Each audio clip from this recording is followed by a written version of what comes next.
This morning, as new documents raise questions about whether President Trump was aware of Jeffrey Epstein's crimes, Trump tight-lipped, refusing to answer questions about why he won't release the Epstein files. Mr. President, why won't you order the FBI to release the Epstein files?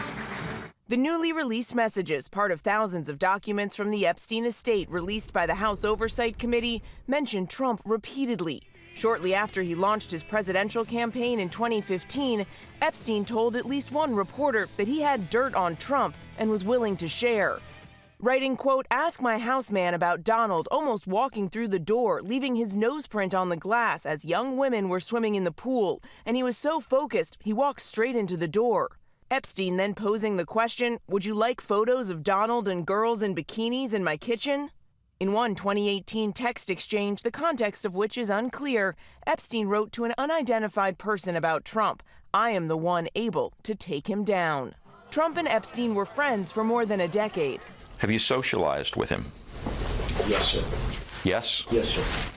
Have you ever socialized with Donald Trump in the presence of females under the age of 18? Though I'd like to answer that question, at least today, I'm going to have to assert my 5th, 6th, and 14th Amendment rights, sir. After Epstein's arrest in 2019, Trump said he hadn't spoken to him in 15 years. He insists he broke off the friendship when he learned Epstein and his co-conspirator Ghislaine Maxwell were luring away young female staffers who worked at Mar-a-Lago. He stole people that worked for me. I said, don't ever do that again. He did it again, and I threw him out of the place. Persona non grata. I threw him out, and that was it. The White House insists he did nothing wrong.